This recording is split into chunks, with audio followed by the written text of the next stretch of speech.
Live from Spartan Field in Spark Hill, New York, CSI Sportsnet welcomes you into Day 2 coverage of the 2026 East Coast Conference Softball Championship. In Game 4 of this year's conference championship, the College of Staten Island Dolphins take on the D'Youville University Saints. The loser of this game will see their season come to an end.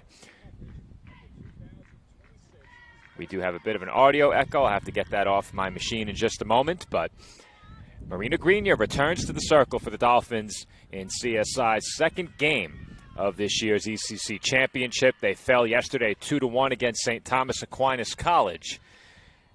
My name is Joe Foreman, once again joined by Joe Calabrese. And Joe, despite losing yesterday's game, it was not a bad result for the Dolphins on the scoreboard, just 2-1. That being said, you and I discussed it during the postgame. There are some plays in that game that the Dolphins will regret as they move into what is an elimination game here today. Yes, and we didn't really have time to come on a few minutes, right before the lead into the game, right before first pitch. What I will say is, on the way back on the bus yesterday, a lot of conversations were had. I think the Dolphins, especially the players and the coaching staff, very self-aware about how the game flow went yesterday. I believe a couple of base running miscalculations and a couple of other things in the later innings kind of prevented them from gaining the win there. Really outplayed Stack, I think, 8 hits to 1 hit. So there's some momentum building here. Marina Grenier, I think you and I agreed, put together, I think, her most efficient, maybe not her best, but most efficient start of the season. She's starting Game 2 here, and we are underway. Now, we do not have live stats, so Joe and I are going to be forced to eyeball the lineup from the outfield as the first out of the game is recorded on a 4-3 putout. I believe that was Danielle Fenlong, who entered the season with entered the postseason with a 362 average.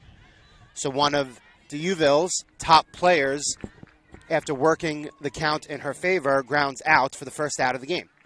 Yeah, I'm working on getting those live stats on a day like today where Joe and I are at least, you'd say what, 225 feet away? Yes, we are parked.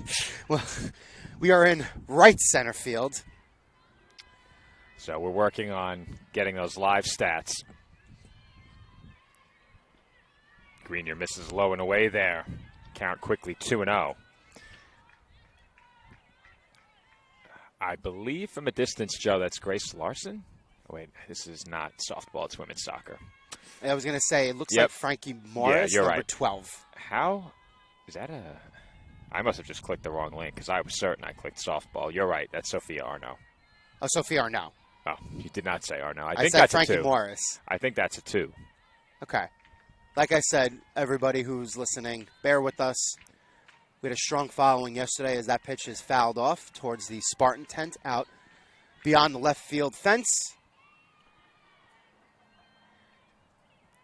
Yeah, I'm working on the live stats, Joe, so if I miss anything, you pick me up here. I'm trying to figure out why they won't load. I'm assuming it has to be an incorrect link. So, again, we will work on that as Fenlong takes a pitch low and outside for a ball. I believe the count is full here, 3-2. Once again, there's one out here in the top of the first inning. Game just got underway here. The CSI Dolphins in the field first against the D'Youville Saints, and once more, the loser of this game will be eliminated and have their season completed. And that's fouled away. Well, that is not a 2, Joe. This is a 2-digit number. Yeah, you were initially right. It was Frankie Morris. I didn't see the 1. I only saw the 2. Okay. Yeah, this is going to be a problem if we don't get these live stats, Joe. Well, I was going to say, we'll keep track of the lineups. Well, we don't have pen and paper either. Way. Well, I do have my phone in front of me, so. You have to use the notes section. We're seated on the turf as Grenier issues the walk, and the Saints have their first base runner of the game. That will bring Summer Clark to the plate. And you don't have live stats, Joe. You don't realize how much of a crutch it really is. I use it for everything. Yeah, absolutely. You had it up yesterday. Again, it was correctly set up before the game, so we'll see in the early innings here if that's rectified. If not, again, do have devices in front of us for reference, be able to take down each of the lineups. Our lineup is much easier to remember. Obviously, we want to get the D'Youville correct. Yeah, I don't think that's Clark batting, Joe. I think Clark came out to retrieve the bat following the walk. So that is not Clark at the plate. She was just retrieving the bat left behind by Morris.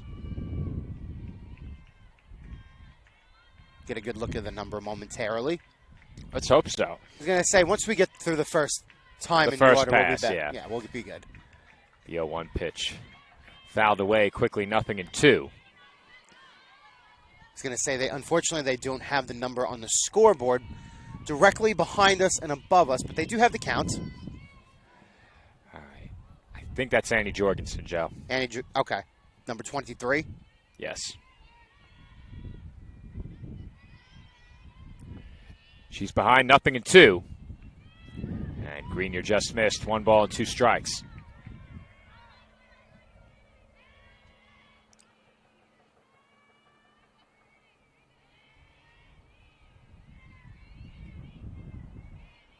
Strong start here again for Grenier. She made very quick work of the Spartans lineup yesterday as that pitch was fouled off. Again, from our vantage point, we can't really see that, but it dribbled foul. Have to judge those reactions on the infield. I thought off the bat that Olivia Warner, who was behind the plate, would have a chance to make that play. I thought she did too. Meanwhile, kind of let that roll foul. Dolphins lineup looking a bit different from yesterday. We'll get you the defensive alignment in just a moment. Another 1-2 is in there for strike 3 called. And Marina Grenier has her first punch out of the game. And that will bring up Summer Clark. Okay, so we got Fenlong, Morris, Jorgensen, and Clark as the first 4 batters in the Duville Saints lineup. 2 down. Defensive alignment for the Dolphins following this next pitch. And Clark takes a strike, 0-1. First to third on the infield, Judson, Motley, Carey, and Lopez. Left to right in the outfield, Paul, Mendoza, and Morris. Behind the plate, Olivia Warner, and of course Marina Grenier in the circle. As that's taken up and away, 1-1.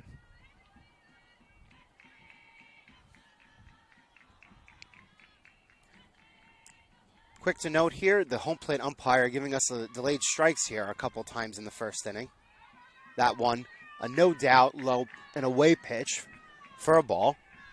So the count moves to 2-1 on Clark as Joe continues to work on the live stats. We have one more area we can try to get the live stats. Otherwise, we're out of luck, and we're out of luck. That one is fouled away toward the CSI dugout. The Dolphins are in the home dugout for this game. They are the home team on the scoreboard, of course, in the field in the top half of the first inning. The Dolphins were in the road dugout yesterday. Of course, the Spartans were the home team. I was gonna say, where's Stephanie when you need her? And guess what? When you think of her, she appears. As that one is sent foul down the left field line. She has the lineups. Of course she does. She's the best. Steph, wherever you are right now, we appreciate you. So it's an internet issue out here at the field. She is the best. She is working hard to earn that puffer jacket. And she is. Perfect. Much needed. Thank you, Stephanie. Count 2-2 on Clark. And that is bounced to the left side. Lopez has it. Her throw just in time. Good stretch by Judson. And Clark is retired to end the road first inning. No runs across. 1 left for the Saints. A walk issued by Marina Grenier and nothing more. Dolphins come to bat in the bottom half of the first inning with no score.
And we are back here for the start of the bottom half of the first inning. CSI Dolphins third baseman Gianna Lopez in the box here as she takes a strike, 0-1. Joe beside me having a nice, well-earned, well-deserved late lunch here. Well, Joe, there was no dinner yesterday, so this is last night's dinner, today's breakfast, and today's lunch. As Gianna Lopez bounces that one over to third, throw across the diamond in time for the first out in the bottom half of the first inning. So, Joe, we did figure out during the break it was not an internet issue. It was a link issue on our website. We got the correct link from Stephanie. She is indeed the best, and we now have live stats, so no more questioning where we're at in the lineup. And she's getting that puffer jacket. She certainly is. She is well on her way if she's still around in December. Happy New Year's Eve birthday for Stephanie. Happy New Year's Eve. We're about, 7 months away? Something tells me she'll make it 7 more months. I think so. I have a feeling. The best things in life are worth the wait. That one sliced to the right side. And very quickly, Abby Morris is retired on a ground out to second. It's a difficult play for Sandy Lance because she had to go left and make the throw, kind of turning her body a little bit, but plenty of time. And with that, 2 quick outs here for the Dolphins in the first inning. Very quickly, lineup for the Dolphins, 1 through 9. Gianna Lopez and Abby Morris retired. At the plate here, Madeline Paul, followed by Bridget Motley, Olivia Warner, Taryn Judson, Mylene Mendoza, Kaylee Carey, and the designated player, Alyssa Acosta. That ball gets to the backstop, 1-0 on Madeline Paul. She got the start in left field yesterday. Back out there once again here this afternoon. She made what seemed like initially off the bat a difficult play right at the fence, seemed very routine. She started a majority of the games behind the plate this year. Obviously today, as we mentioned, Warner is behind the plate. Motley back at second. Judson in the lineup at first base. And the designated player will be Alyssa Acosta in the lineup. So some things remain the same from yesterday. A couple of changes by Coach Biancaviso. So let's hope that those changes benefit the Dolphins here today. That's it high in the air to straightaway right field, but there is room out there shy of the warning track, and the catch is made by Fenlong to retire the side. The Dolphins go down 1-2-3 in the bottom half of the first inning. We head to the top half of the second. No score between CSI and D'Youville.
And we are back from Spartan Field in Spark Hill, New York, fully equipped with live stats. Georgia Sandylands at the plate, and she takes just off the outside corner for ball one. Full lineup for the Saints, 1 through 9. Fenlong, Morris, Jorgensen, Clark, Sandylands, Hassar, Mancino, Moreno, Howes, and Sophia Arnaud is starting at shortstop, will not bat. She's in that number 10 spot with, of course, the pitcher, Summer Clark, batting cleanup for the Saints. Not often you see a two-way player as good as she is, but one of the premier players and premier talents in the ECC is Clark. She was a huge part of that conference championship run for D'Youville last year, and if they're going to make their way back there, you can be certain she'll be a part of that run as well. Grenier here early in this game falling behind a couple of batters as that pitch is in there, so the 3-0 now turns into a 3-1 count. But yesterday, we made note of this. Second inning, third inning, fourth inning. She was up to about 50 pitches through, 4 or 5 innings. So she was making very quick work. Not necessarily the case here early in this game against the Saints batters, although this 3-0 count has now quickly turned into 3-2. I think, like you said, Joe, it may not have been her best start of the year. It was definitely her most efficient. She had a no-hitter going into the final inning. She actually came within 1 out of a no-hitter earlier this year, did Marina Grenier. As that's lined into right center field for a base hit. That gets all the way to the wall. Mendoza tracks it down and hits the cutoff Motley. But sliding into second with a leadoff double is Georgia Sandylands. It was a good rip, hit perfectly between the center fielder and the right fielder. Mendoza had a very quick early beat on it. Thought she might have had a play to second with a stronger throw, but the throw did go up to the cutoff at Motley at second base. So the Saints, with a leadoff hit in the second inning, runner on second, nobody out. First real difficult situation for Marina Grenier with the runner in scoring position and nobody out. We'll see how the Saints play this here. Left-handed batter at the plate is Michaela Husser. And dancing off of second is Sandylands. I'm sure we're going to see plenty of that during this AB. Especially after how yesterday's game went. Now, I believe it was the Saints who were lined up all along that left field foul area fence, Joe, if I'm not mistaken. It's another 2-0 count. Now, I was communicating with our colleague Nicholas Bavona back home. What did you ask, Joe? So it was the Saints, I believe, who were along that fence during the Dolphins-Spartans game yesterday. Both teams were down the left field line, yeah. Both teams very clearly scouting, but both teams got here relatively early, so they were able to watch how the game went in the early innings and into the later innings. So, again, Sandylands, she's been close to second base here. Going to be very interesting to see if the Saints do get base runners against Grenier, which was a rarity yesterday. What happens? You're in a situation now behind 3-1. The count was previously 3-0, but in a 3-ball count, less than 2 strikes, you're thinking about that open base just a bit as well. And would you prefer to have the force over at third as that's lined into left field for a base hit? It gets by Paul, and that will allow the run to score. Moving up to second is the batter, Husser. And with that, DYU goes in front. It's 1-0 Saints. Yeah, Paul couldn't quite keep the ball in front of her. She kind of let it bounce. Didn't really go by her too much, but it was enough where Sandylands was able to make the turn, and she was running all the way. So the Saints here very quickly jumping out to a 1-0 lead against the Dolphins. Nobody out in the second inning. That will bring up Isabella Mancino.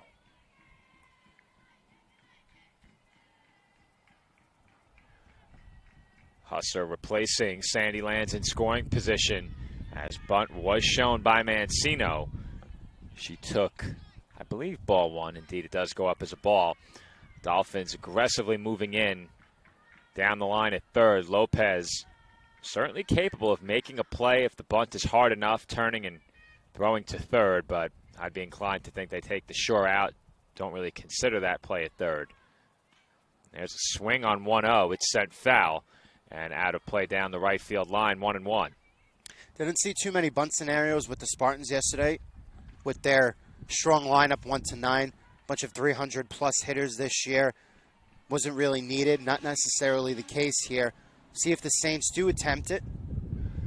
Saints have already surpassed the Spartans' hit total against the Dolphins in yesterday's game. Deauville already with 2 hits. Spartans in a 2-1 victory were held to just 1. One of the big reasons why that game remained scoreless into the late innings yesterday was the fact that Grenier was not only getting ahead of batters, but she was punching them out and she was getting outs without really having to work the count here.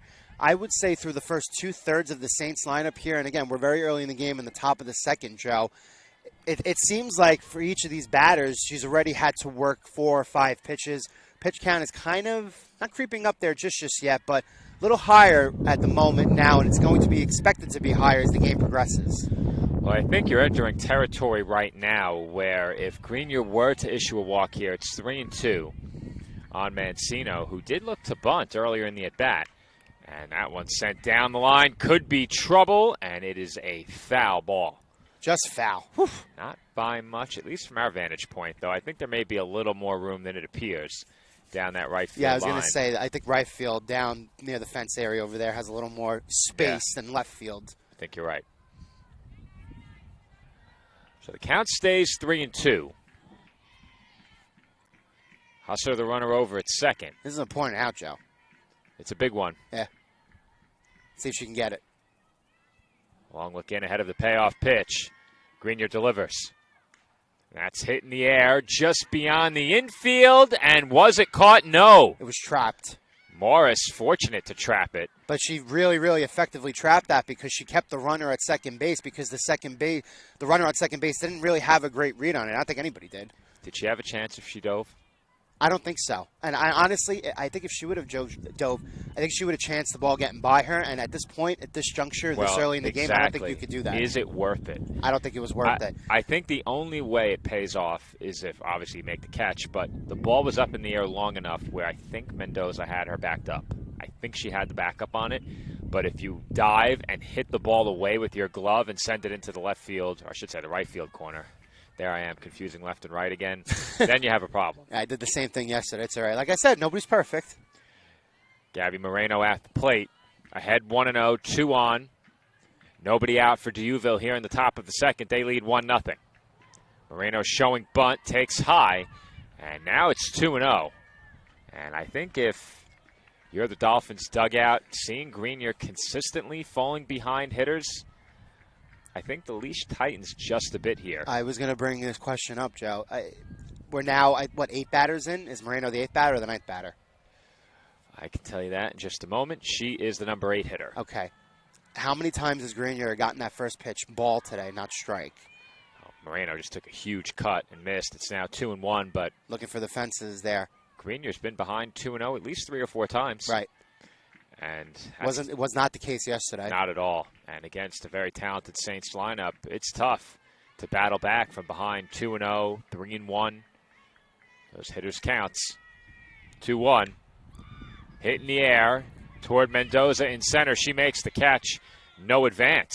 Well, she had a great beat on the ball.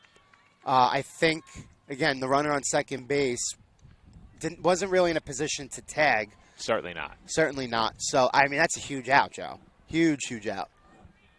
A massive out, keeping the runners put. That's the key part of that.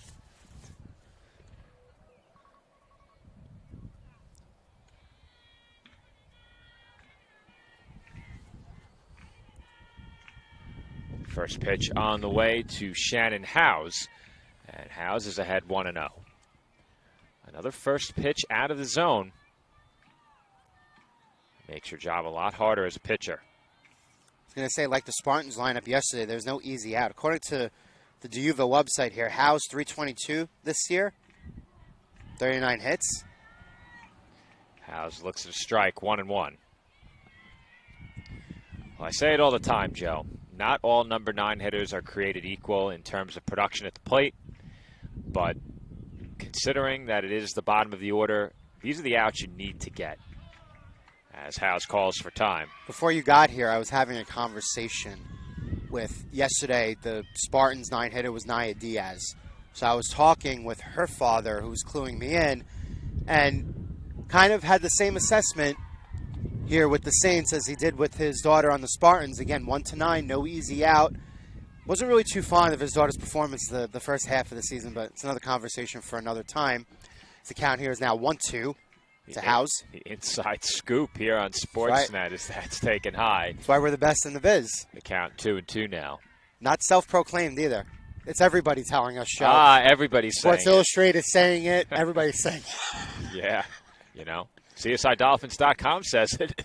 A big shout-out to Nick Bavona, too. He's a part of this, and he's not here with us, but he's major part of that as House fouls that off just beyond Gianna Lopez making a run at it behind the third base side of left field.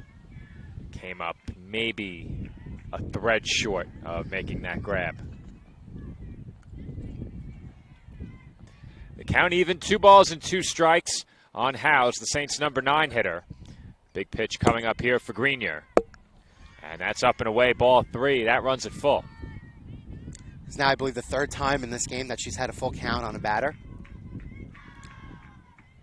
Already with 2 on and just 1 out. This is a massive pitch. And it's chopped weakly.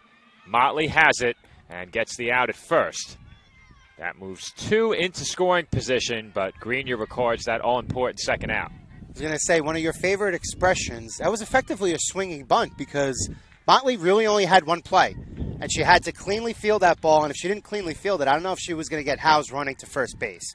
So big play for Motley, who's back at second base today. She was at first base yesterday, and with the Dolphins here have 2 outs with the Saints top of the lineup. Huge moment in this game as Grenier gets ahead, 0-1. Danielle Fenlong, the Duville leadoff hitter, 0 for 1 against Grenier thus far.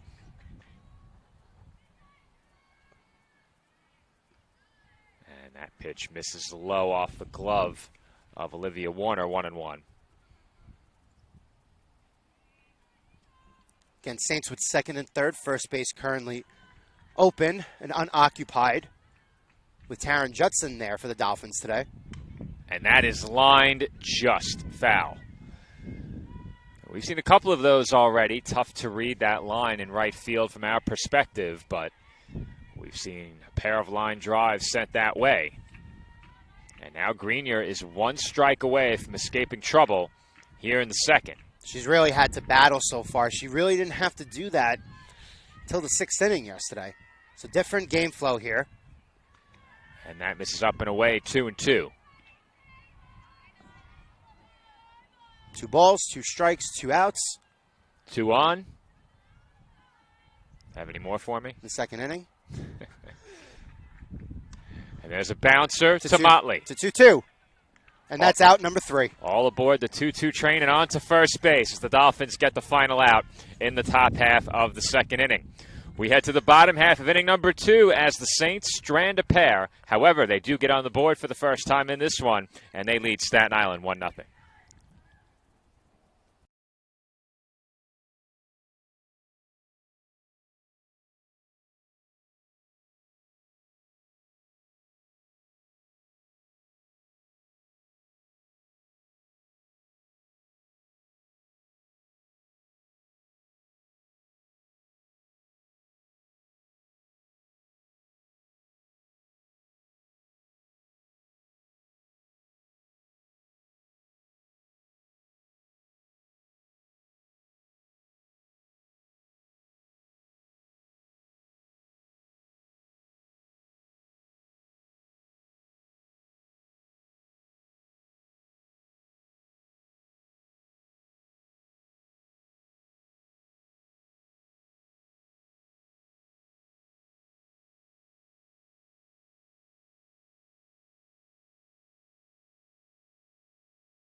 And we are back here.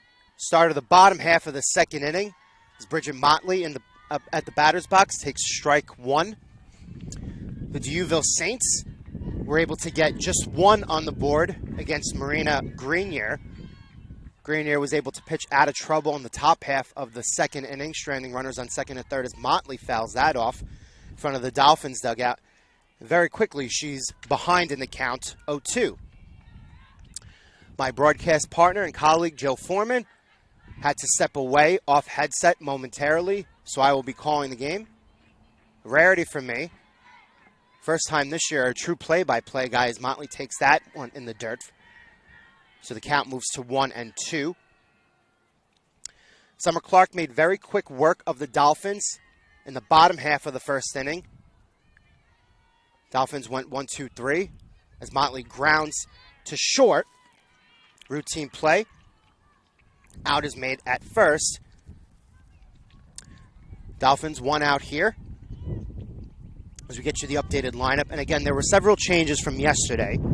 Gianna Lopez, who remained in the leadoff spot. Abby Morris, Madeline Paul. Bridget Motley 4. Today we have Olivia Warner batting 5th. She is behind the plate at catcher. Yesterday she was at second base. First pitch here, the at-bat. It's fouled off directly behind the Duville Saints dugout, so she is quickly behind in the count 0-1. So everybody who was not here with Joe and I at the top, the remainder of the lineup, Taryn Judson gets to start at first base. She's batting 6th. Mylene Mendoza, once again starting in center field. She bats 7 as Warner drives that deep to center, and what a catch! No, it was off the fence. Off the fence, off the fence. Very good. Joe, who was not, again, by me on headset, very quickly gave me the no. I thought she made the catch. It looks like the ball bounced off the fence and directly into her glove. And again, fortunately, we don't have perspective from behind the plate. We are in right center field. Got spectators blocking my way. Got advertisements immediately to my left. We got the baseball team, all 9 of them who made the trip here, sitting in the bleachers out in that direction. All right, Joe, we're back. There you go. As our viewers know who have been with us for a long time, I have a lot of different business ventures that I partake in, and arguably this game, of course, has fallen on one of the most important dates of the year, seat relocation day. So I had to check the inventory. We are here. There is 1 out for the Dolphins here in the home second and a runner in scoring position as that pitch is in for a called strike. The count very quickly 0-2 on Taryn Judson. It was the second time here in Spark Hill in 2 days that Warner really drove the ball to left center field. Yesterday, I think the ball just didn't really have any lift to it as the Spartans were able to make that catch. This time around, that ball with the little wind that we have today carried all the way to the fence as that ball is fouled off beyond the right field foul pen, so the count remains 0-2. Off the bat, Joe, I thought that was out. Yeah, I was going to say, it seemed like the wind gave that a little bit of a lift, but it did stay in. It did. It was hit very hard because if that ball hung up there for any length of time, 2 Saints outfielders were right there, and it landed in between them. Yeah, I was going to say, you had much better perspective than I did. As you can see, I was like wiggling in my chair looking for that. And again, fortunately, we're not really set up behind the plate, so our vantage point is a little bit different than it usually is. So we have a pinch runner here for the Dolphins. So the Dolphins bring on the pinch runner. Looks like Jennifer Cohen, number 2 out there. They bring on the pinch runner in a 2-strike count midway through the at-bat. Warner, of course, a key bat in the Dolphins lineup. Where you pinch run for her is critical. Count still 0-2 on Judson. Pitch on the way. And she strikes out on a drop pitch low and in. 2 gone in the inning.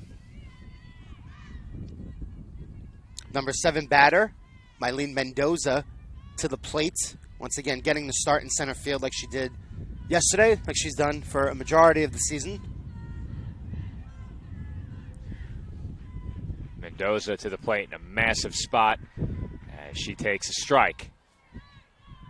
Been a lot of massive moments early in this game, Joe. Yeah, I was going to say there's a lot more action here than there was yesterday. And again, it was expected yesterday because of the quality of the Spartans lineup, and it just didn't happen until the later innings. As that ball's hit really well to center. Yep, but right at the center fielder.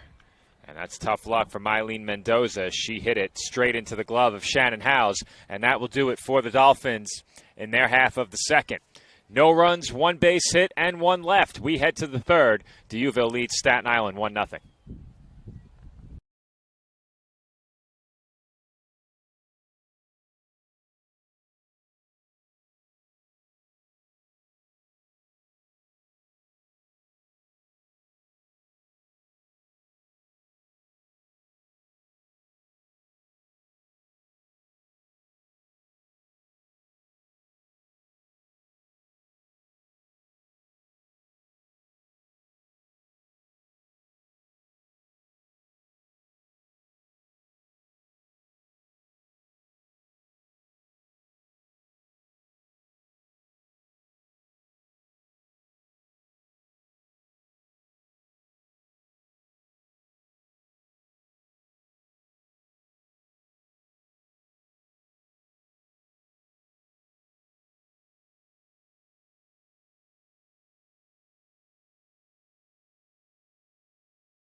And we're back from Spartan Field where the Dolphins stranded a runner in scoring position during the previous half inning. A bit of tough luck there on that last out. Mendoza hit it well, but right at Howes in center field. And it remains a 1-0 ball game.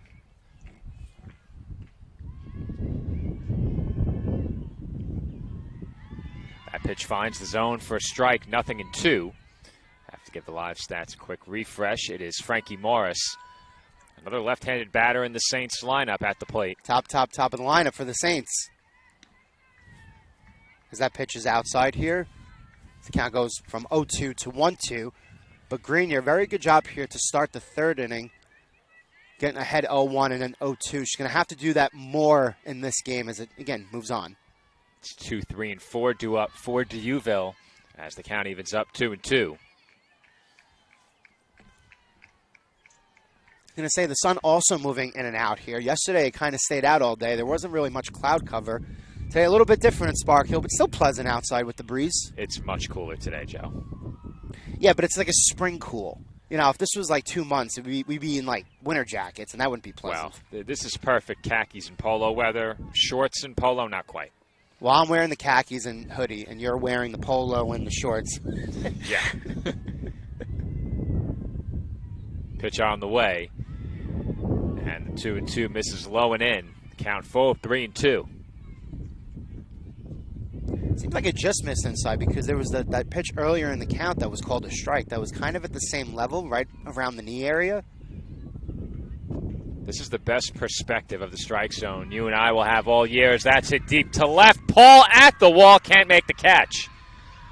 That one came within inches of striking the camera beyond the left field wall. That one kept in by a mere matter of inches. I was going to say that would have been an all-time call by our favorite guy, Alberto.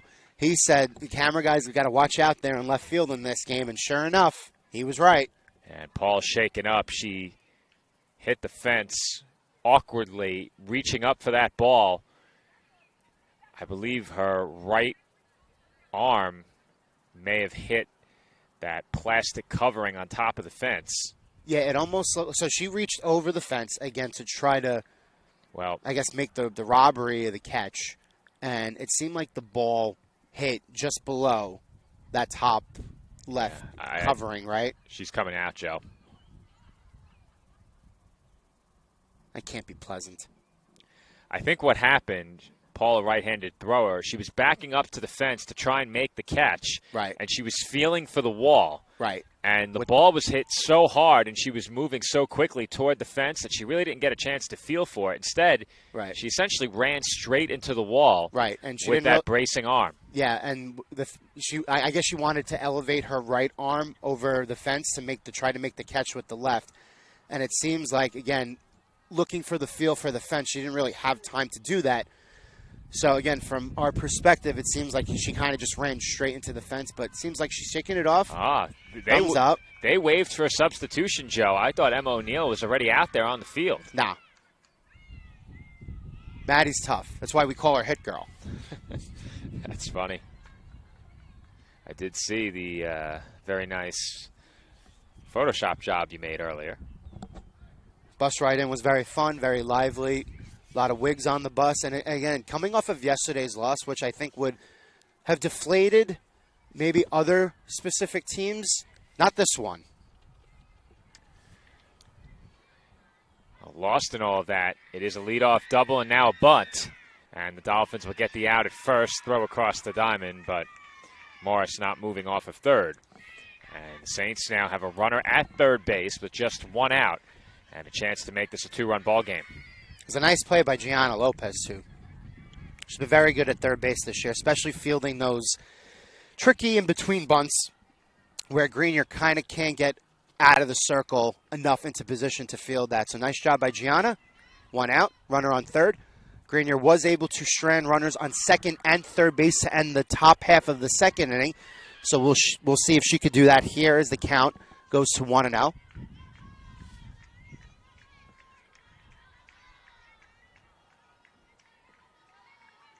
The 1-0 on the way, hit on the ground, and they get the out at first. I am shocked that they didn't run on that. Morris. I don't think. Who's at third? It's Morris on third. They did not have the contact play on there. They did not, and I was going to say I don't think Morris really had a great read on the ball. I think she. Well, it was on the ground. I thought the contact play was not on.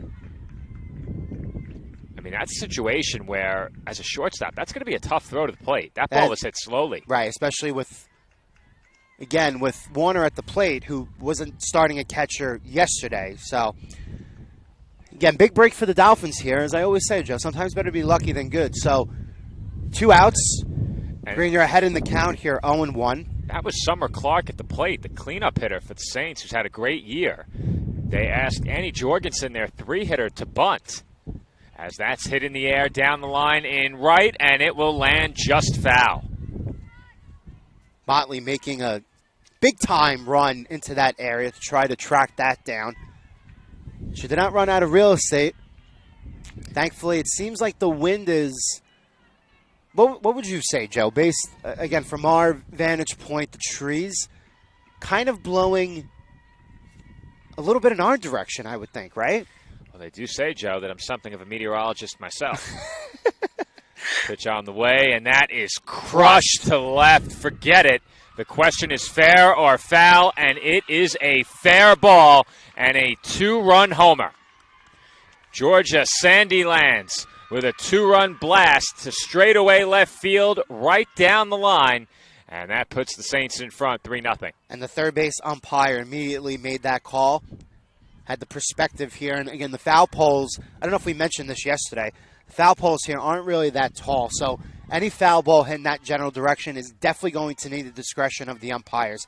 But the umpire immediately made the call, and with that, the Saints have jumped out to a 3-0 lead against the Dolphins. That is a big 2-out hit, and of course it doesn't get any bigger than a home run. That one an absolute rocket shot off the bat of Sandylands to make it 3-0. And that is as big a hit as you're going to have this early in a game. The Dolphins looked as if they were going to see their deficit increase to 2. They get the second out without the run coming in. You're thinking maybe they get out of it, keep it a 1-run game, and one big swing by Sandylands later, and Deauville leads by 3. Still have a lot of game to work with here. It's the count 1-1 here. 2 outs. See if Grenier can put this batter away. At the plate is Michaela Husser. She's ahead 2-1. Husser at the plate already 1-for-1 against Grenier.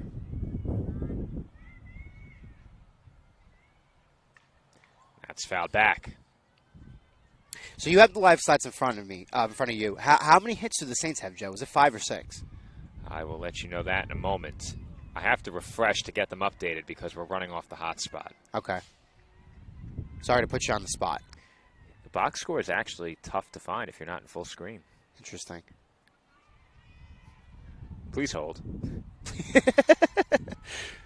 Is that pitch? 5 hits. 5 hits. Okay, hits, 5 yeah. hits. You actually can't access it unless you're in full screen. And I was going to say 2 hit right. 1 to the base of the fence, 1 over the fence. Again, this wasn't necessarily the case for Grenier yesterday. There's a line drive caught by Motley. Yep. And she held on long enough. Yep.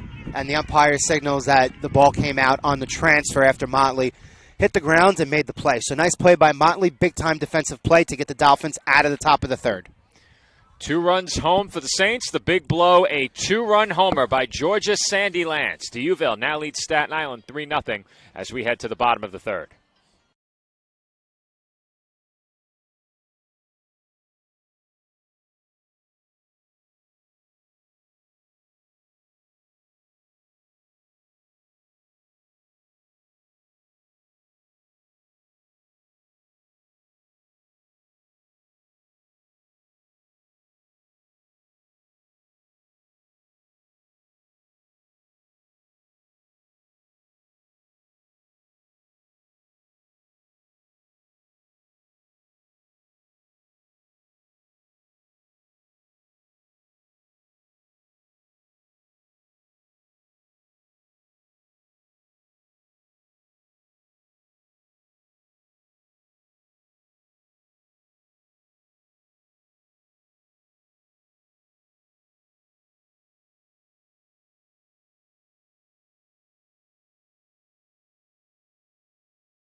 Home third inning about to get underway from Spartan Field.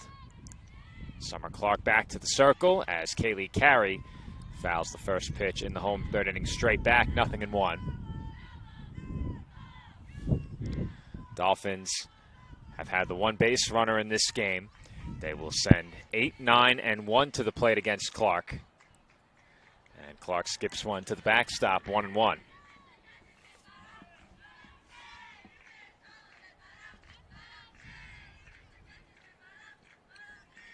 Dolphins dugout still bringing the energy here. It's a C down 3-0. Pitch on the way. Swung on and missed, 1-2 on Carey. Carey seemed a little bit fooled by that pitch on the outer half of the plate. Seemed more like a defensive swing than anything else.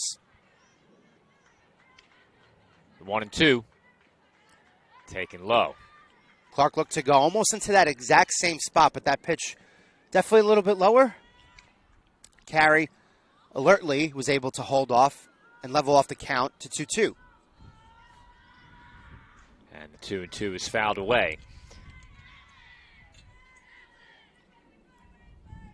If you're the Dolphins, you do not want to go into the late innings needing a rally of multiple runs to get back in this game. They were able to scratch across one against the Spartans late and very quickly gave up a pair as Carey chops that one foul.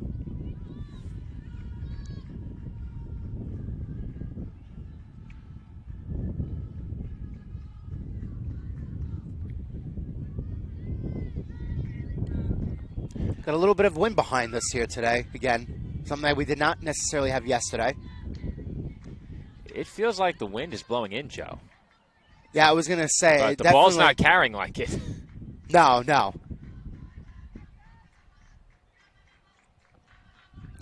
Count still 2-2 on Carey.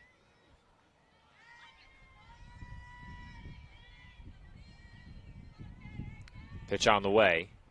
And that is low for ball 3. Good at-bat here from Carey. I believe this is going to be the 9th pitch of the at-bat. 3-2 couple foul-offs. It's either the 8th or 9th pitch. Yeah, but I'd say 8. Again, 8 or 9. Considering how right. the first couple of innings have gone to work the count here.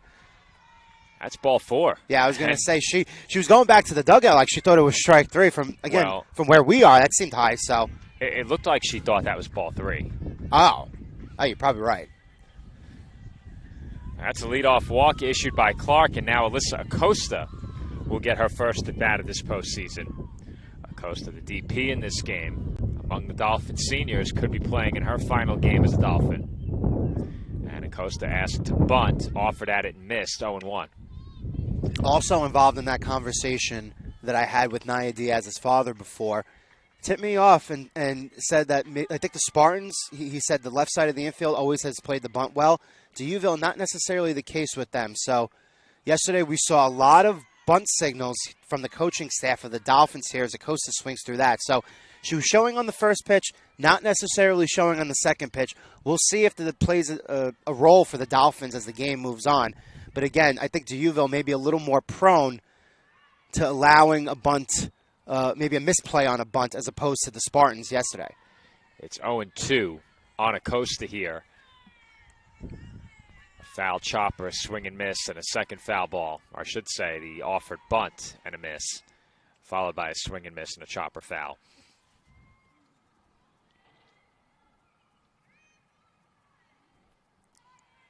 Another 0-2 outside. Now, we've mentioned it before, Acosta, a former all-conference first-teamer and a 4-year member of this program. So it's in no way a slight to her, but looking at how yesterday's game played out, I was surprised not to see Presley Bourne in the lineup. 2-hit game yesterday. Yeah, she had a 2-hit game yesterday. At the bottom of the order, she was showing bunt herself a bunch of times in that game. And interestingly enough, after showing bunt, she got a couple of hits that found holes past infielders too. There's a slow roller to second, and they'll get the out on Acosta over at first. So that has the same effect as the bunt. Yeah, I was going to say, my philosophy is, a lot of people don't necessarily agree with this, but I believe in productive outs.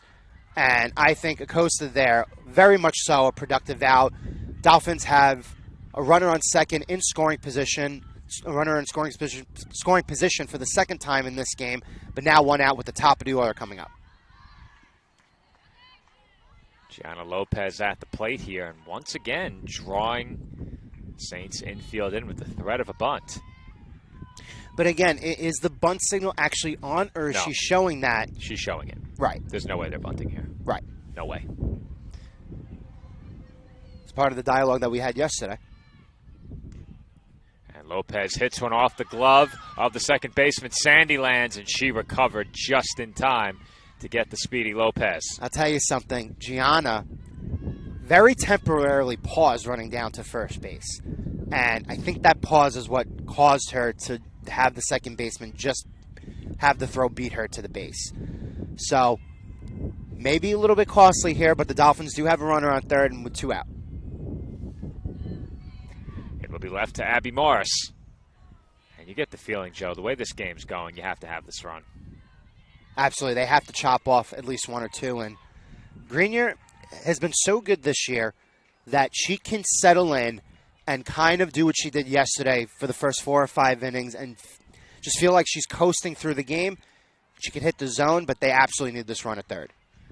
Morris with a swing and miss is quickly behind 0-2, but during what has been a very impressive season for Grenier in more ways than one, not only has she piled up the strikeouts, becoming a single-season record holder in that respect, she had the no-hit bid into the 7th as Morris takes low, but when she has gotten in trouble and allowed big innings, it has not gotten out of control.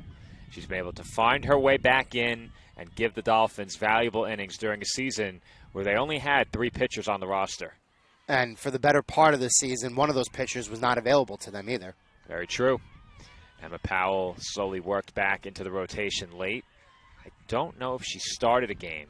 I don't think she did. Did she get 1 start down the stretch, Joe? I'd have to check the live stats or the official stats. I don't for that. think so. I think she appeared in relief a bunch of times. I don't know if she got a start. Foul ball by Morris. I was gonna say if she got one of those starts in one of the road games that they had, we weren't there to see that. Yeah, when we cover so many events, both for CSI and elsewhere, it's very easy to lose track of those kinds of things. If a player had just 1 start, and then if it came in a road game, we didn't cover it. Count even at 2 on Morris. And she looks at that pitch just outside, 3-2. You know, a couple of batters before, Joe, that same pitch was thrown to Kaylee Carey. And again, one was called a strike, one was called a ball. So it seems like Summer Clark here in the circle for the Saints keeps going to that same spot to Dolphins right-handed batters. And Morris hits one well to right, falling fast and foul. I think the wind took that one. What do you think? It didn't help.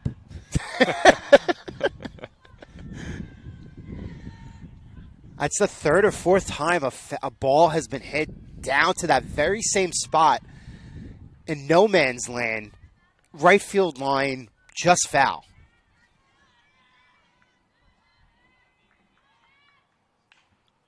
And that's it toward the middle and through for an RBI base hit. Abby Morris with a quality at-bat, saw a lot of pitches and finally found one that she can do something with as she grounds it through the middle and chases home Kaylee Carey with the first Dolphins run. I was going to say the silver lining here for the Dolphins is a couple of batters in this game have been able to get Summer Clark from behind in the count to a count in their favor, or from behind in the count to a full count. And in that time, Morris very astutely finding the hole between the shortstop and second baseman up the middle. The Dolphins are on the board here in the bottom half of the 3rd inning with 2 outs in Game 2, the ECC Conference Playoffs. There's a swing and a miss by Madeline Paul, and she has that right hand wrapped and is now shaking it out following that last swing. And you can tell that she is definitely uncomfortable. Yeah, I was going to say, she looks very ginger holding the bat at the plate.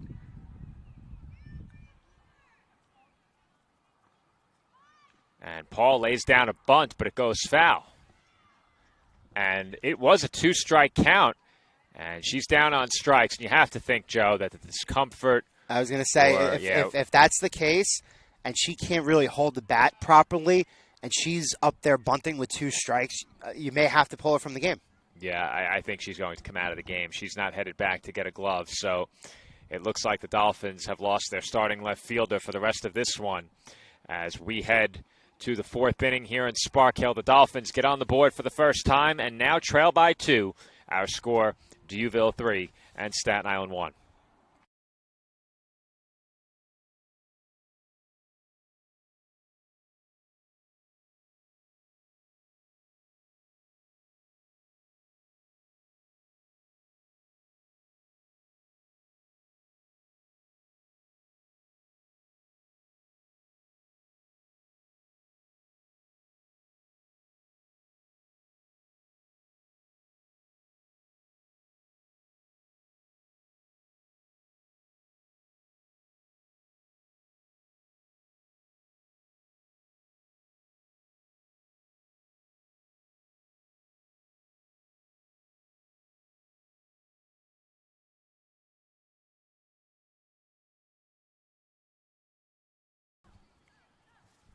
And we are back here for the start of the top of the fourth inning as Isabella Mancino leads off for the Deauville Saints. Up 3-1, the Dolphins were able to chop into that lead a little bit and get one run in the bottom half of the third inning. Important to note, as Mancino here drives the ball to center field, right towards Emma O'Neill, who makes the throw to second. Motley isn't able to field that cleanly, but Mancino's on with a leadoff double here for the Saints in the top half of the fourth inning. And I made that call noting Emma O'Neill is now in left field. Madeline Paul came out of the game. So once again, on a hard hit ball to left field in the second inning, she played it at the fence, and unfortunately it seems like she wasn't really able to get her right arm or hand over to brace herself properly as she ran into the fence. The final at bat of the third inning, from our, again, perspective in right center field here, didn't look like she was holding the bat cleanly. She couldn't grip it properly. She bunted on 2 strikes, and I think that was enough for the Dolphins coaching staff to have her out of the game and protect her health here. So Emma, who's been very good defensively, mostly in right field this season, she's in left for the Dolphins as Grenier works to Gabby Moreno here with the count at 1-1.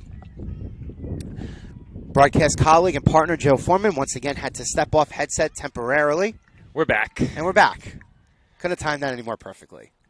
Pitch to Moreno is sent foul, but when you know it, you're Emma O'Neill. You just checked into the game. We thought she was coming in before, and she did not. I did correctly see her come onto the field. She was ready to come in. They called for her out of the dugout previously, and Paul tried to soldier through whatever discomfort she was in.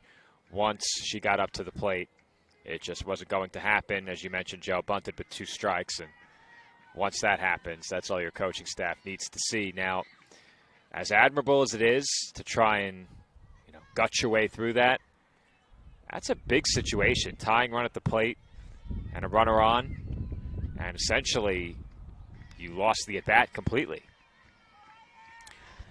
Yeah, very difficult position to be in, and especially with your 3-hitter. I believe Maddie hit 367, if I'm not mistaken, during the regular season. By average, she was the Dolphins' second-best hitter. There's another foul ball. The count's still full on Moreno, 3-2, and with first base open here, you'd like to keep that base open in case you need it later. Still nobody out in the inning. But again, it seems like Grenier has just, unfortunately, different game today than it was yesterday as she walks Moreno. So now the Saints are going to have runners on first and second. Before Moreno took that ball, what I was going to say is it seems like Grenier's had a little bit more of a difficult time here putting the Saints batters away than she did the Spartans yesterday. Yesterday she was making quick work. She was at about approximately 50 pitches past the halfway point of the game. We're not even halfway through this game, and Joe, I'm going to need the pitch count here to complete the statement. Well, your microphone's going to need a windscreen, number one. I don't know where your windscreen went. Your cover must have come off when you took it out of the wrapping. But I will get you that pitch count momentarily. Yeah, because you started coming through really loud right there. Okay. Let's see. Grenier is at 86 pitches now. Which is a far cry from the 50 or so she was at yesterday. And a little bit past this point in the game.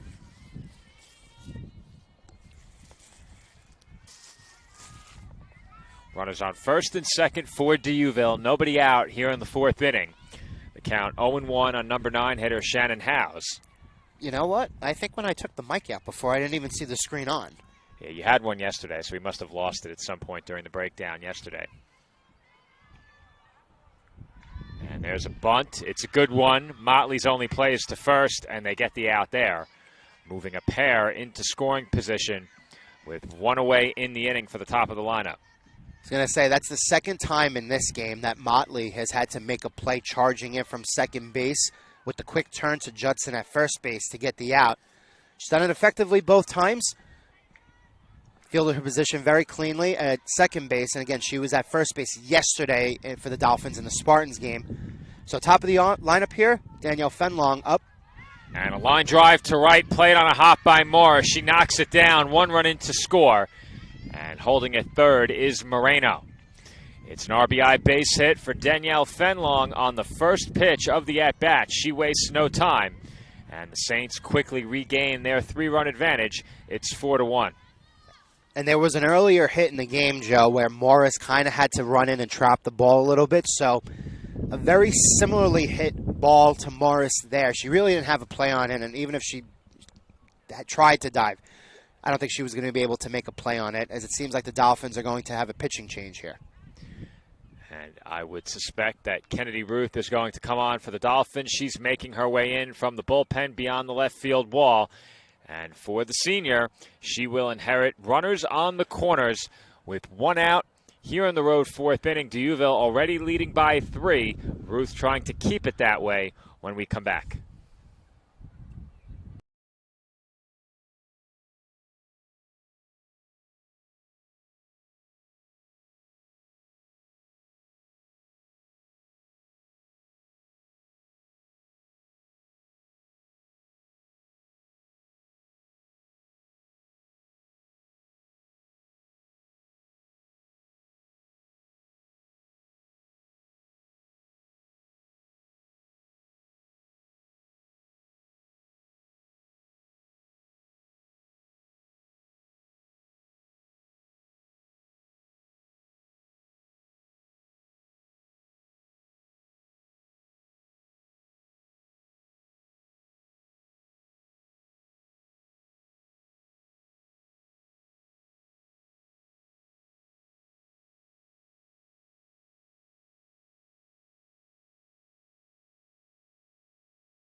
And we're back from Spartan Field, where D'Youville has very quickly regained a 3-run advantage over the College of Staten Island. Saints lead the Dolphins 4-1, and Kennedy Ruth will come out of the CSI bullpen. Preseason co-pitcher of the year in the ECC. And she inherits a big spot here. The Dolphins are going to make the throw down to second. Warner hesitated just a bit, and I think that hesitation cost them a play. Yeah, I was going to say, it almost looked like it mimicked the motion of a double clutch. Yeah. Fenlong steals the base. I think there was a question of whether or not the runner from third would try and score, and that brief hesitation cost the Dolphins a chance to get that out at second. So Frankie Morris now has a 1-1 count. The first pitch was in for a called strike. The second pitch misses. Once again, first base is open, but with that stolen base, you lose the force at second. Which has been very important because, again, the ball's hit to Motley here with the left-handed batter. That's it deep to left. O'Neill at the warning track makes the catch, and that will be deep enough to bring home Moreno with the 5th Saints run. As I alluded to when she entered the game a little bit ago, Emma O'Neill has actually been very good defensively, as the Dolphins, majority across the board this year, Joe, and you've agreed with this point. I believe their defense has been a significant reason of why they're up here in Spark Hill at this point of the season. The defense certainly was a net positive for this team this year. There's no question about it. As that's hit a mile high, will it stay playable? It appears so, and Motley makes the catch in foul ground. So Kennedy Ruth very quickly gets the Saints to hit 2 balls in the air. 1 does go for a sacrifice fly, and 2 runs come home for the Saints in the inning. They now lead Staten Island 5-1 as we head to the bottom of the 4th.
Bridget Motley will lead off for the Dolphins in the home 4th inning. CSI now trailing 5-1 in this elimination game on day 2 of the 2026 East Coast Conference Softball Championship. First pitch to Motley, line foul out of play.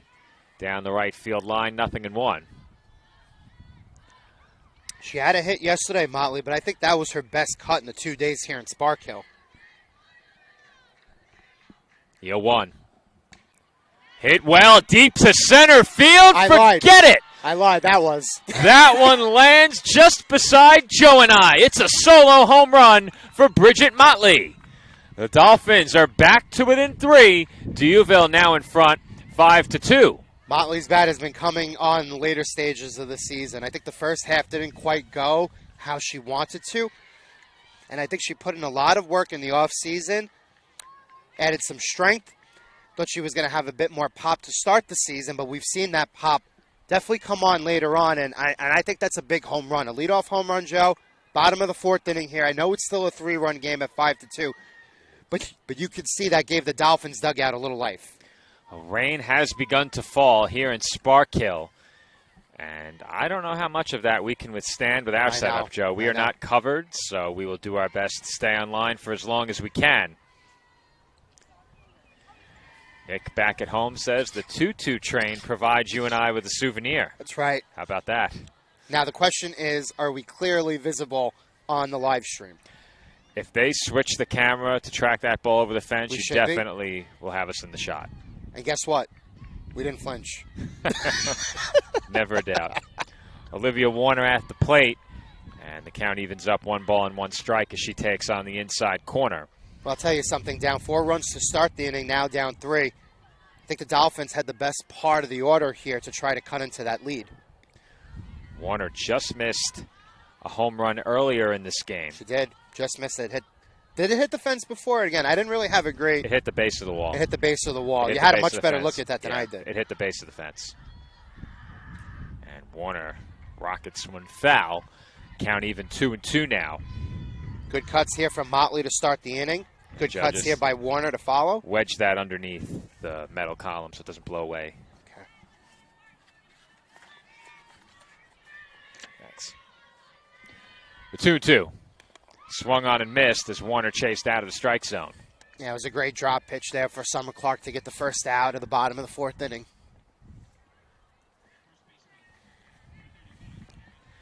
That will bring up Taryn Judson. Judson also with home run power here.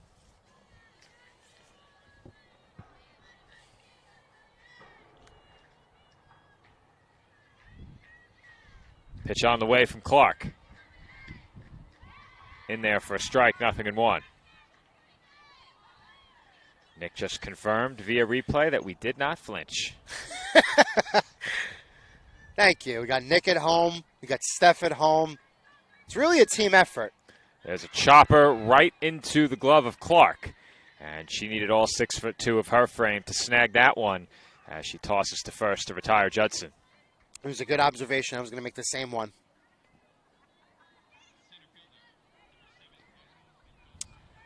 Seventh batter, center fielder, number 7, Mylene Doza here, up for the Dolphins with 2 outs. We're doing pretty good in terms of viewership, Joe. Almost 60 views. Well, I had a conversation with somebody who I won't name before, but said person was very complimentary of what we did yesterday. And again, involved with all the compliments, a lot of the phrasing was how professional. And even when we're on a tangent, again, you know, I love talk a good about tangent. this. Yeah, I love a good tangent. But sometimes we won't name names. Tangents could go a little too far. Oh, Joe. Don't talk about Nick like that. Pitch on the way. And that is swung on and missed. The count 1-2 now on Mylene Mendoza. Mendoza seemed like she got overpowered there by that fastball that came in from Clark. See if Clark goes back to the fastball. Again, she's been using the outside of the zone effectively in this game. And Mendoza got fooled by that pitch on the outer half. And she goes down swinging for the final out in the home 4th inning. However, the Dolphins do get 1 run closer. It's a solo home run to dead center off the bat of Bridget Motley.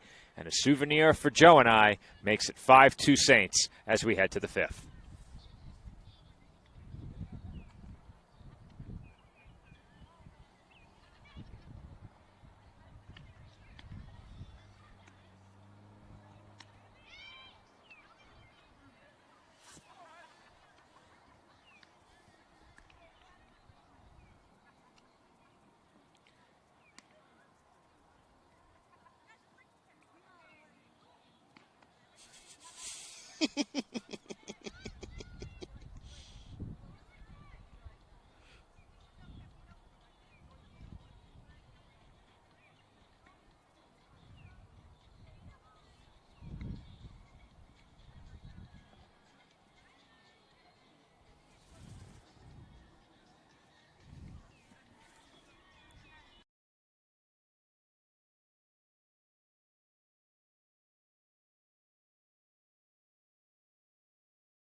And we're back here on CSI Sportsnet as we begin the 5th inning with ball 1. Kennedy Ruth pitching to Summer Clark. Dolphins now trail 5-2 following the Motley solo home run. And this is a spot, Joe, where you have to have a scoreless inning from Ruth in relief. And, of course, if you can, a quick inning's even better. Well, it's like I tell her all the time. The job becomes easier when she throws strikes. She's really gotten herself into trouble this year when she just hasn't had the zone. So coming into this game, she came into a very difficult spot before, and under the circumstances, I think she did a good job here as a ground ball right back to her. She makes a quick play to first base to Judson, and with that, we have 1 out. So again, when you throw strikes, Joe, it makes everything easier. But that seems like a very obvious statement. Yeah, we've said it many times already this year, Joe. When she's gotten into trouble, it's been because she's had trouble finding the strike zone. And I think part of it is also when she's gotten into trouble and had big innings against her, a lot of the time those innings have spiraled. Right. I think the good news is she's able to put a bad inning in the rearview mirror very well. If she gets through the frame and gets that 3rd out, she's able to return to the circle and really put that away and far out of memory, out of sight, out of mind, and move on. I happen to agree. I think the biggest problems that she's had this year is that it's all come in bunches. So if she's given up runs, usually it's 3 or 4 in an inning, and then usually she'll settle in and she'll have a couple of scoreless innings following that. So good job coming into the game. 1-1 count here with 1 in the circle. Grounder to short, played on the backhand by Carey. And very quickly, there are 2 away in the inning. Clark retired on the comebacker to Ruth. Georgia Sandylands retired on the ground ball to short. That was a nice play by Carey because she had to turn away And she played a hop that was kind of an in-between hop, and it was the hop yesterday that proved to be difficult for Warner, who was playing second base. So Carey was able to field that cleanly. And the Dolphins here, 2 quick outs. Michaela Husser at the plate now, and she takes a strike, 0-1. And we said it already, Joe, but this is exactly the kind of inning you were looking for if you're Kennedy Ruth and the Dolphins. 2 quick outs, a chance for one more, get your team back to the plate. See if she can get ahead 0-2 here, or even better, get another out. Foul ball, 0-2. Probably gifted a swing there. The ball seemed a little bit low, but again, can't complain with what she has done so far in relief.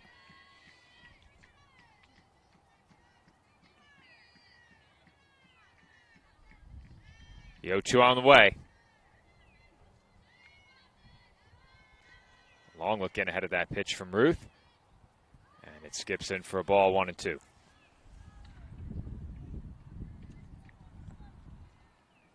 Might have to do the sun dance here.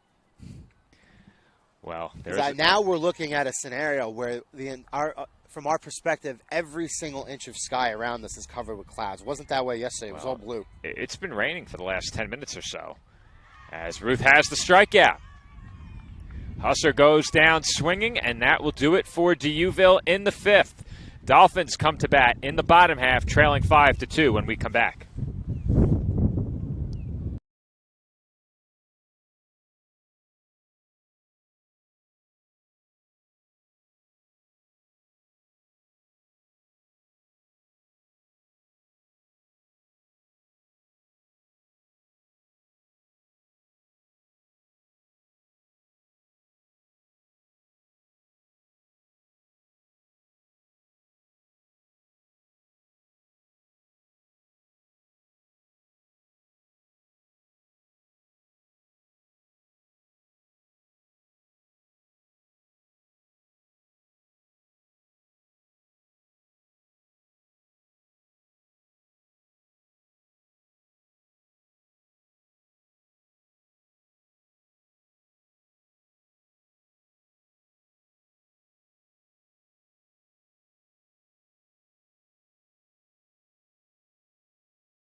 First pitch in the home 5th inning, fouled away by Kaylee Carey, and she's quickly behind 0-1.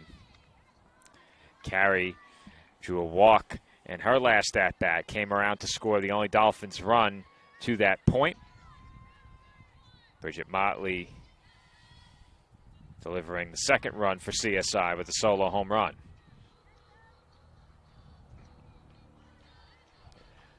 Count 1-1 on the Dolphin shortstop here. Pitch on the way from Clark. Hit hard down the line, but foul. Carey now behind 1-2.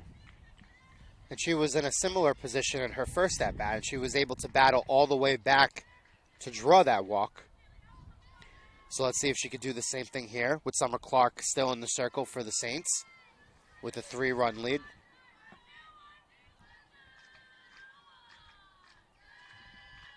The 1-2 is hit well, right center, long run into the gap, and the catch is made by House.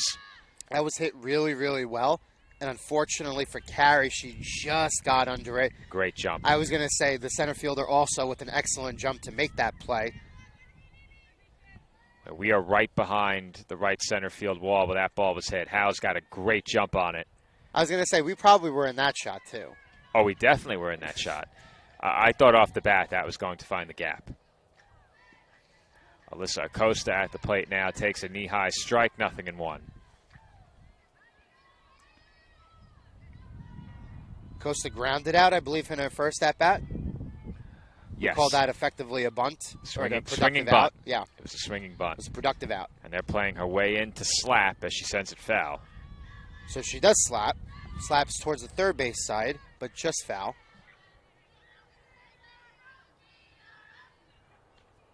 During that all-conference first-team freshman campaign, Acosta hit a lot of line drives. It wasn't necessarily exclusively a batting average produced by slapping, but we've seen more of that now since that first season.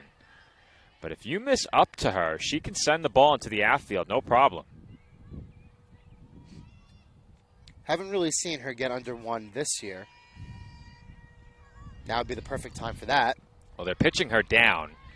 She strikes out on the drop pitch, 2 away, but teams aren't giving her any chances to elevate the ball, really. They've thrown her a lot of stuff down and effectively have forced her to hit it on the ground. I was going to say, as you could see with Summer Clark in this game, majority of her strikeouts have come from the outer half of the plate and on that drop pitch that has fooled a couple of the Dolphins batters today. I'd also wonder, I don't know if this really plays a role. Clark doesn't have an unorthodox delivery, but is a much taller pitcher at 6'2". When she's throwing you that drop pitch, does the slight shift in the eye level affect you at all as a hitter? Oh, absolutely. As soon as the ball is released from the hand, it looks like it's going to come about waist level, and then it drops to about sock high. Does it make a difference that the pitcher is so tall as that one eats up the shortstop and gets into left field? Arnaud had to take a bad hop on her. We'll see how they score it, but I'm inclined to say it's probably an error. We had this scenario play out yesterday. I'm inclined to say error too, only because she was very stationary, very routine play. Ball was hit hard, but hit to her where she probably could have kept it in front of her. So we will both say error, and we will see the official score momentarily. That was Gianna Lopez who hit that ball. My rule of thumb, as Abby Morris takes strike one, is you have a lot of rule of thumbs. Well, if the ball bounces above the belt line, it's a hit. Okay. That's my rule. Because then that hop becomes too difficult to play normally? Yeah. Okay. Yeah. All right. For me, the threshold is the belt line. If the ball bounces above the belt line, I think you can be excused for not knocking it down. If the ball bounces anywhere lower than the belt line, you should be able to knock that down. Morris fouls away the 0-2. Abby already with an RBI hit in this game. That drove in the first Dolphin run. Had that RBI singled to dead center field. Look at this, Joe. You see it? What? Do you see what just came blowing back? Get out of here. The windscreen. Bruh. Entering from the right as that one's popped up by Morris and caught. Let me go get that. At second base by Sandy Lance. Joe will get his windscreen and we will head to break. The Dolphins trail 5-2 as we head to the 6th inning. Hurry, Joe. It's getting away.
We begin the 6th inning from Spartan Field, where the sun is beginning to peek through the clouds once again. And my mic has its screen on properly again.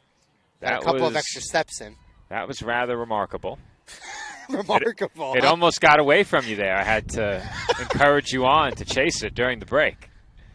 I wonder how long it's been rolling around behind the fence here in center field. It's the only time I chase, because as you know, we don't chase, we attract. Oh, boy. Oh, boy. Let's not talk about that here. Not the proper forum for that discussion.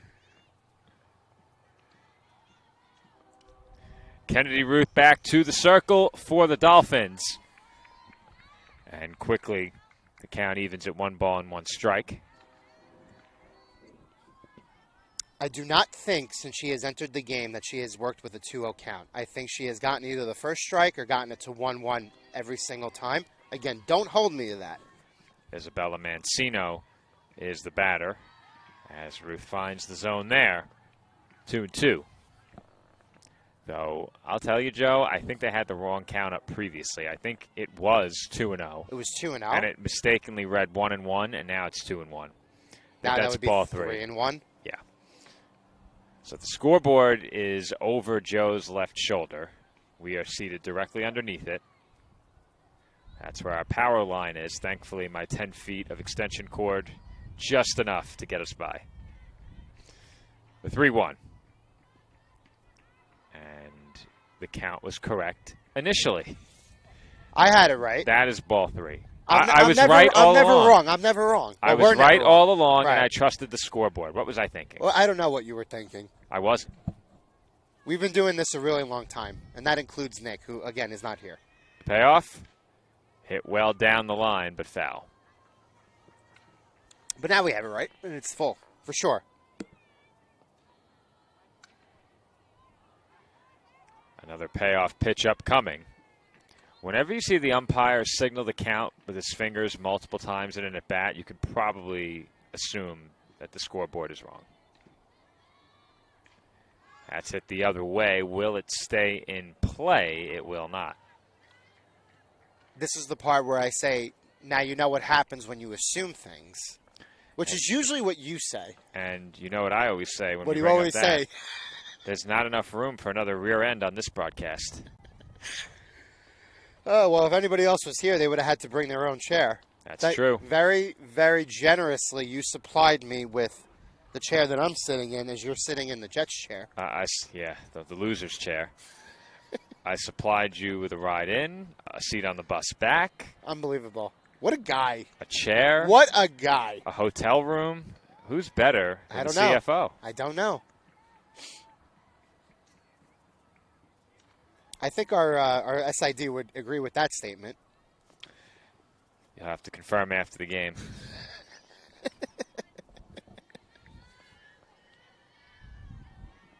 It's still full. Count 3-2 on Mancino. A couple of foul balls there by Mancino that elongate the at-bat. Battle rages on, and Ruth misses badly with ball 4. So the first time since Ruth came into the game, had a batter work against her. Ultimately, she finally lost the batter. Again, nobody's perfect.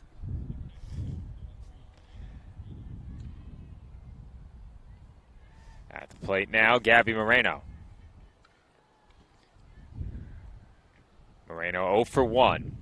With that walk, Mancino reaches base for the 3rd time. 2 for 2 now with that walk, and that bunt is popped up. It was dropped by Warner, and the throw to second bounces off the glove of Kaylee Carey. Dolphins had plenty of time to get the out at second, did not need to rush it, and Warner, after dropping the popped-up bunt, threw it a bit low. Carey couldn't play the short hop, and now the Saints have 2 on with nobody out. Very frustrating play, and I was going to make a point before that particular sequence occurred that right now it's the D'Youville Saints' bottom third of the order that is doing this against the Dolphins. They've been very effective in this game, the 7, 8, 9 hitters. And that one's off the glove of Warner into the backstop. Ruth missed way upstairs. Howes was looking to bunt, pulled it back, and both runners advance without having to give away an out. And I think you're at that point in the game, Joe, where the Dolphins' season is very much on the line here. I think you're looking for a strikeout or weak contact. Any opportunity you have to come home, even if it's going to be very close, you have to take it. The infield in all the way around. Want to know the count on Howes. And the pitch from Ruth is outside, 2-0. First time Ruth has worked into trouble since she entered the game a couple of innings ago.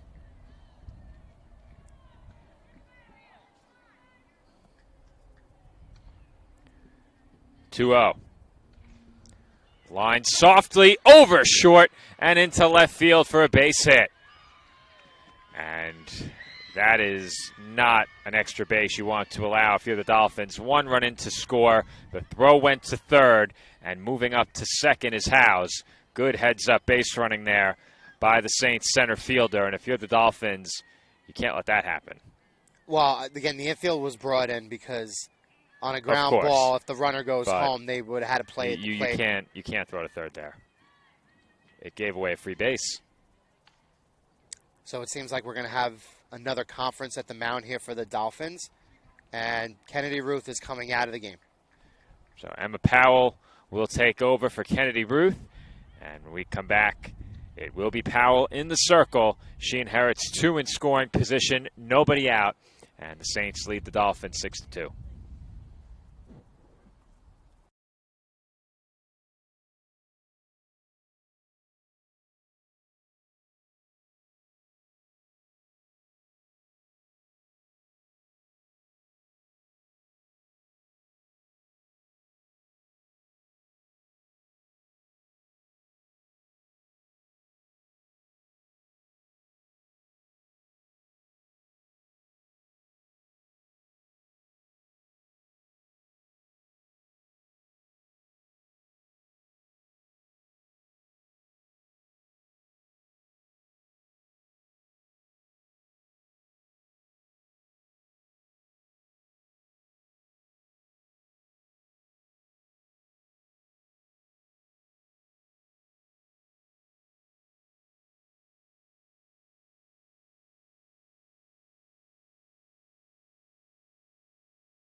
Emma Powell on to pitch for the Dolphins, and they trail by 4.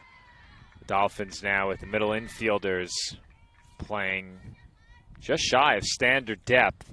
The drawn in infield probably cost the Dolphins an out on that flare, but I think, Joe, you and I both agree they had no choice but to bring the infield in there. Yeah, I was going to say, again, sometimes it's better to be lucky than good. In that case, it benefited the Saints, because I think the proper defensive strategy and alignment there was to bring the infield in. And unfortunately, that flare was just out of the reach of Kaylee Carey at shortstop, who made a pretty admirable play to try to field that ball over her shoulder. Now, they brought the infield in. How do you feel about bringing the outfield in? Well, but now the top of the order. Well, not now. Right. Before. Before, yes, I would have. Because if a ball gets over your head, the game's essentially over. Right.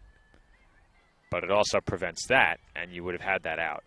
So, just something to think about. Sure. Hindsight's always 20/20. Of course. That one taken low. Count even at 2 balls and 2 strikes. We mentioned that Emma Powell has come on as the new Dolphin pitcher at the plate for Dieuville as leadoff hitter Danielle Fenlong. Fenlong is 1 for 3. Bats here at 2 in scoring position and nobody out. And that's right back to Powell. She knocks it down and goes to first with it for the out. 1 away, both runners hold. I was going to say, she kept the ball in front of her, which was very good there. But I also think the fact that she didn't really field that cleanly at first, I think that definitely kept the runner at third. So, again, game's not over yet. We're still in the 6th inning. The Dolphins are going to have 6 outs to work with. Running out of time a little bit here. But that's a big out for Emma Powell. May stop any further bleeding. Certainly not out of danger yet. Frankie Morris, the batter, and that one was blocked behind the plate by Warner. Count 1-0.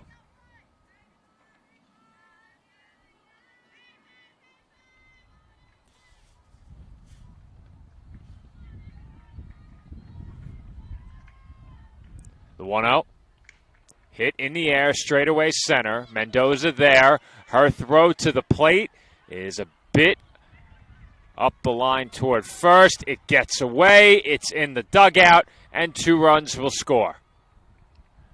Unless they place the runner back at third, it's going to be an error that costs the Dolphins a second run on what will go down as a sac fly. We await the decision from the umpires who were gathered on the infield to talk about it.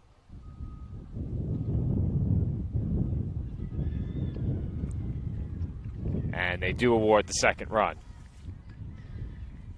It wasn't a bad throw for Mendoza. It ended up... it was a one-hopper. It was a one-hopper in the left-hand hitter's batter's box, so it didn't give them a chance to get the out at home.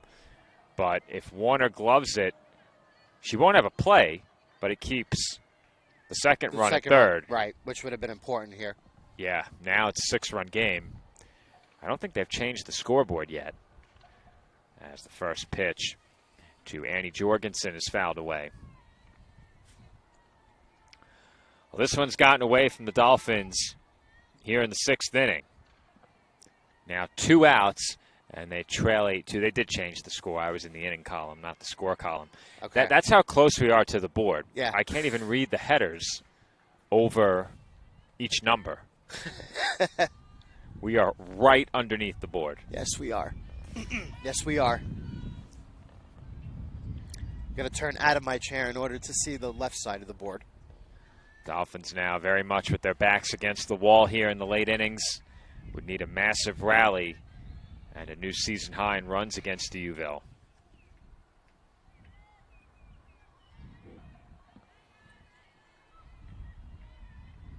Count 2-1, that's fouled away.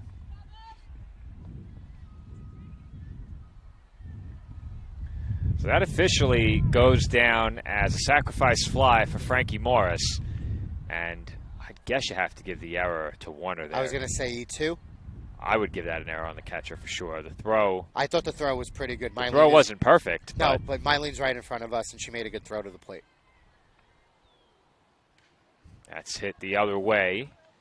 Morris there and right to make the catch, and that will do it for the Saints in the 6th inning. However, Duville goes in front by a game-high 6 runs. They lead Staten Island 8-2 as we head to the bottom of the 6th inning.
Home 6th inning begins with a line drive straight into the glove of Clark. I'm going to say that was Emma O'Neill at the plate. She put a really good swing on it, probably her best swing of the season. And unfortunately, the tall Summer Clark stands tall as she's been doing for a majority of this game for the Duville Saints. 1 pitch, 1 out for the Dolphins here in the bottom of the 6th. She was the perfect height there as to not have to move her glove as that's hit deep to right field. And that ball is off the fence. Another big swing for Bridget Motley. She takes a chunk out of the right field wall. Wow. I made that point a couple of innings ago. That pop that we saw last year towards the tail end of the season, she thought it was going to carry. She thought she was going to carry into the first half of the season this year. Wasn't necessarily the case. She struggled a little bit. I think she was pressing a little bit. She definitely got back to where she was last year. Dolphins still have life here. 1 out double. Dolphins have had some good swings against Clark scattered throughout this game, Sure. but it's tough when you give up 8 runs. And the thing is, they haven't really put together 1 or 2 hits after that initial hit. When you look at their hit totals in the game today and the game yesterday, it's been pretty much on par, if not a little bit better than what they've done against Stack and against Deauville so far this season. And another thing, too, is there were contributions with those at-bats all throughout the lineup, from the top third to the bottom third. The Dolphins in this game have just 4 hits, but you have to keep in mind that against Deauville this year, they really were starved for offense, and that's a testament both to the Saints' pitching and to the length of those games, as Deauville, I believe, run-ruled the Dolphins at least once, maybe twice. Right. So you have to keep in mind length of game as well. It's not just a matter of hit total. Warner takes out of the zone. It's 3-1 now. Let's see if she gets a pitch to hit, because, again, the first base is open with that 1 out double from Motley. Be very interesting to see if Clark attacks Warner or tries to get her to chase. Definitely should attack, as that misses up and in. Now, when you look at the box score from this game, we talked about the hits already. There's also the errors. The Dolphins have 3 errors in this game. I'm curious to see how many of the runs are unearned outside of that most recent one. Just the one, which is what I thought. Can you recall the 3 errors they made? That throw during the last half inning, of course, but the other 2? Let's see. The throw to second. Right. That skipped and got by Carey. Yes. So that's 2 errors behind the plate if they were scored that way. Where was the 3rd error?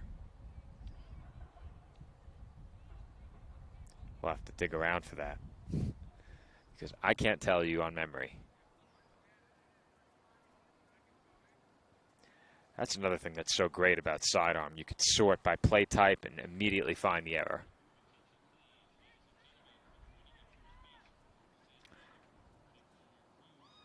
So Rose Joseph is going to pinch run for the Dolphins over at first base here. And if I'm not mistaken, Joe, that ends Olivia Warner's afternoon. They pinch ran for her earlier, correct? Believe so. So Joseph will take over behind the plate, and Warner's game is done. Now, theoretically, I don't think this is an option, but theoretically, you could re-enter Madeline Paul. Right. But I don't think that's an option. I don't think that's an option. I think she's out of the game. I agree. Got to protect her health. Yep, I agree. So Joseph is your only remaining catcher. As now the Saints are going to talk things over with Clark. She's fallen behind 2-0 here on Taryn Judson. I think Judson's been the victim of circumstance here in her first 2 at-bats. Really didn't get any pitch to hit. But Clark doing herself no favors here with runners on first and second, falling behind in the count 2-0. You have to think that Judson now is more properly placed to try to take advantage here. I don't think Clark's coming out of the game. I think they just wanted to kind of ease any potential momentum that the Dolphins may be building here. I don't think there's any chance Clark comes out of this game unless the Dolphins score 3 or more in this inning. Yeah, I happen to agree with that. There's no action in the bullpen that we can see right now. This is strictly they needed a pause. Yeah, I don't see any way they take her out. I think you want to preserve your arms for the next game if you can, because the Dolphins can make this very interesting with a couple more base runners. As that is lined straight to second, double play. A backbreaker for the Dolphins ends the inning as Judson hit it right to Sandylands. They flipped over to second and doubled off Motley as the inning comes to an abrupt end. Dolphins do not score in the frame, and we head to the 7th with Deauville looking for some insurance.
Emma Powell returns to the circle for the top half of the 7th inning. Duville leading Staten Island 8-2 and looking for insurance against the Dolphins right-hander as Powell deals strike one. Haley Jenkins, the pinch hitter for the Saints, to open up the inning. And Jenkins takes high, 1-1. Dolphins are going to have the bottom of their lineup due up in the next half inning, needing at least 6, as that is ripped to left field. O'Neill chases it down in the corner, but plenty of time for Jenkins to coast into second with another leadoff double. And that has to be the 3rd or the 4th time in this game that the Saints have opened an inning with a double. I won't hold you to that, but I think you're right. It's definitely the 3rd or 4th. I can guarantee you that. They've opened at least 3 innings with a double. Far cry from what we saw yesterday. There's a called strike. Now we have to watch for potential pinch hitters, but it is Georgia Sandylands at the plate here. Sandylands 2 for 3. Had that 2-run homer earlier in the game to make it 3-0. Blew the game wide open for the Saints. Dolphins did get one back, but since then, the scoring has favored the Saints 5-1, as that's hit hard on the ground but foul. And again, the Dolphins haven't been without opportunities. A hit here, a walk here. They put runners on first and second a couple of times. Well, the Dolphins allowed just 1 hit yesterday and have allowed 9 today. Law of averages says that wasn't going to happen again. Yeah. There's a bouncer to short. Carey goes to third with it, and they'll get the lead runner, Jenkins. So Jenkins clearly looked like she was running on any type of contact there. Carey makes a turn, makes the play look simple at third for the first out of the top of the 7th inning.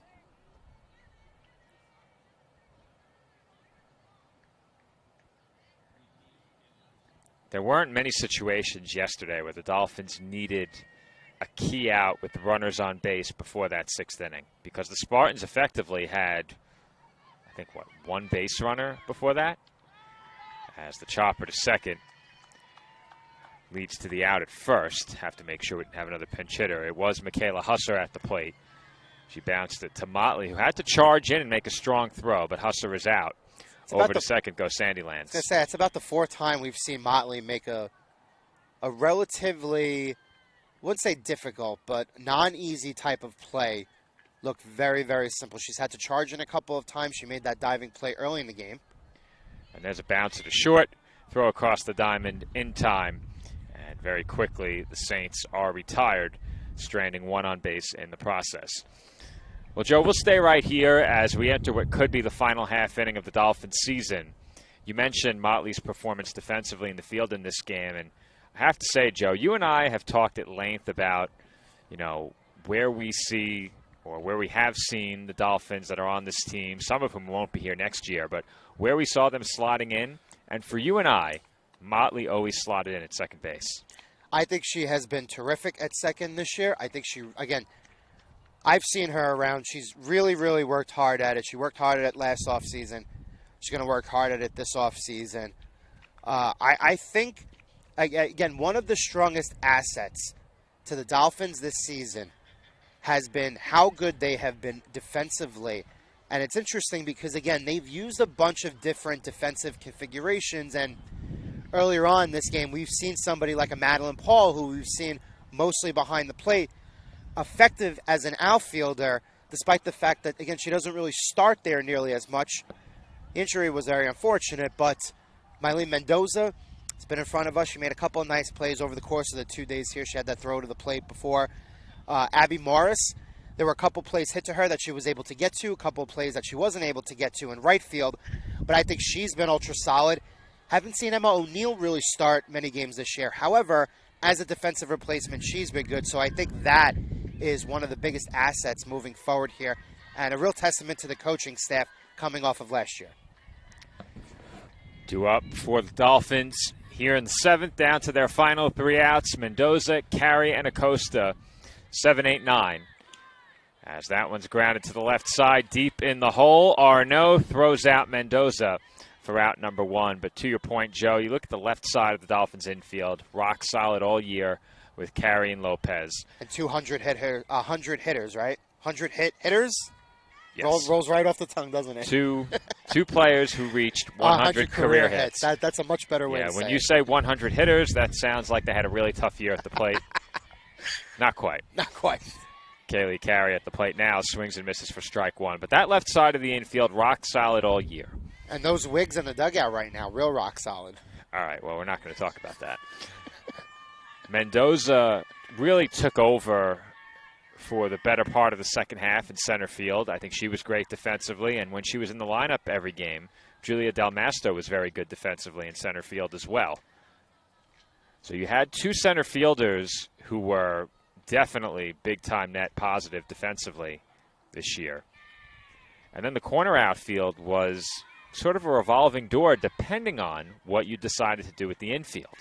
So if you had Abby Morris at second base and Motley at first, then you would typically see Madeline Paul in the outfield, and then either Presley Bourne, Alyssa Acosta, Emma O'Neill, like I mentioned before, who was a defensive replacement in this game. Exactly, as that's grounded foul down the line by Carey, 1 and 2.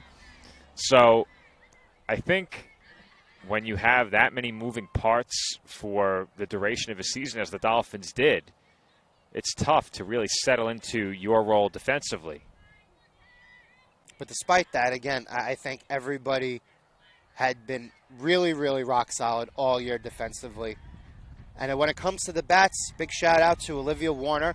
She had an ultra hot start. I think for the first, after 10 games or so, she was hitting 500, and she leveled off a little bit, which was to be expected.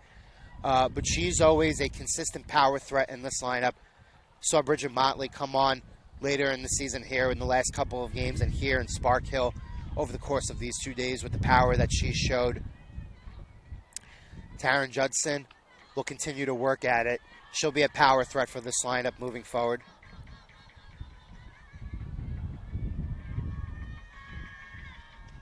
That one fouled away. And when you compare this year's team to last year's in terms of the production at the plate and the defense, you see definitely, I think it's fair to say, an improvement defensively overall. I think you had far fewer of those routine play errors than we had seen in the past. But when I think those types of plays last year absolutely hurt them politely at key times during the season. And I think the fact that they were so strong in that area this year was able to keep them mostly in games. And we always forget to talk about this. Effectively, they had 3 pitchers all year. Kennedy Ruth, Marina Grenier, and Emma Powell. And Emma Powell didn't really start pitching until she came off that injury later in the season. So they were working with essentially 2 pitchers who they started in most spots. As that ball's hit to us, Joe. Oh, my goodness. Shannon Howes does it again. Unbelievable defensive play. A great jump and a great diving catch by the Saints center fielder as she robs Carey for the 2nd time in this game. Full extension.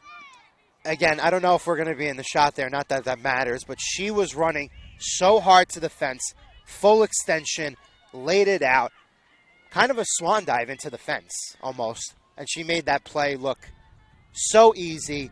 And if ESPN still shows top 10 web gems, she's going to be on there tonight. And Alyssa Acosta keeps the Dolphins alive with a ground ball base hit through the left side. So for Acosta, she gets a nice hug there from, can't quite see who's there down the first baseline, but have to think that very special hug over there, very special moment for one of our seniors for this team this year. You hate to see a moment like that in what is likely her final collegiate at bat. She comes up limping and grabbing at her hamstring. So Angie Guerrero, fellow senior, going to give Acosta a hug as she limps her way back to the dugout. And Joe, I have to go get my loose plate. Take us through the next 30 seconds. Yes, and unfortunately for us, the rain is looking like it's starting to fall again here. But Alyssa Acosta, as we mentioned here, a hit, a single to left field, as she so superbly did over the course of her 4 years here as a member of the Dolphins. A hit in her final collegiate at-bat as the top of the lineup. Gianna Lopez is here. Joe's got the live stats in front of him. As she lines the ball to right field, as the Saints park under it, and they make the catch. And that will officially do it here from Spark Hill, Joe. Your final score, the Deauville Saints 8, the College of Staten Island Dolphins 2. And that will officially eliminate the Dolphins from the ECC playoffs and end their 2026 season.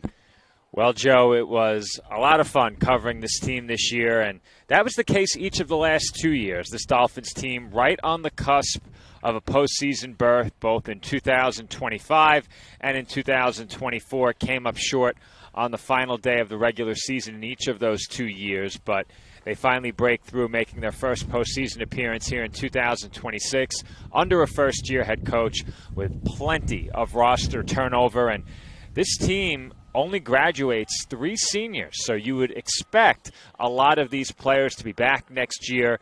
And I think you have to like the foundation you've laid this year if you're the Dolphins. We've mentioned the defense vastly improved over last year. And most of the players that we mentioned here are juniors who are going to be heading into their senior year. So a lot of the leadership here will carry over into next year, which is a big asset to our first-year collective coaching staff.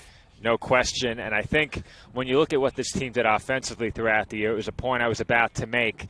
I think they did improve at the plate as the year went on. You mentioned some numbers leveling off just a bit as the season progressed, but that was due to some red-hot starts for players like Olivia Warner, as you mentioned. And there's no doubt that those juniors who will be seniors next year should be expected to emerge in even greater leadership roles moving forward. And a lot of those players in that category are players that are in the starting lineup and players that have played major roles on this playoff team this year. Absolutely. One final big shout out to everybody at home. That includes Nick and Stephanie and Pat and Lou and Sam, who's here somewhere. I think she's taking pictures. Don't forget anybody. They'll come and get you. Big shout out to all of those guys and girls for helping us out as the season went on. Getting some nice complimentary, of course, from Bridget's dad. Usually it's Bridget's mom I'm talking to. We're going to keep that in. But yeah, Joe, it's very cloudy here. Rain's starting to fall down here, so we're going to take this home. Fortunately, this Dolphin season ends, but a lot to build on from this year. Well, Joe, for you and I, it's back to Staten Island and the students versus faculty and staff softball game. Let's hope the weather is a bit better on Staten Island than it is now, because it looks like the rain is about to come down. So with that, we will wrap up the 2025-2026 season here on CSI Sportsnet. This is our final broadcast of the year. However, you can check out Joe and I hosting the Finnies. That's coming up on Friday night. Expect video of that to be posted either on Friday evening or Saturday morning. The Finnies, of course, the annual end-of-year award show at the College of Staten Island. Joe and I will be the master of ceremonies for that on Friday night at the Tank. But until next year, this has been Joe Foreman, and for Joe Calabrese and our Sportsnet colleague, Nicholas Pavona, as well as all the other individuals who have helped make our broadcast this year possible, thank you for watching. We'll see you again later in the fall, perhaps a bit sooner than that, as we are looking to relaunch the Dolphin Pod. So be on the lookout for that around summertime as well. But again, until next season, this has been Joe Foreman alongside Joe Calabrese on the call today. Thank you, everyone, for watching, and enjoy the rest of your Friday.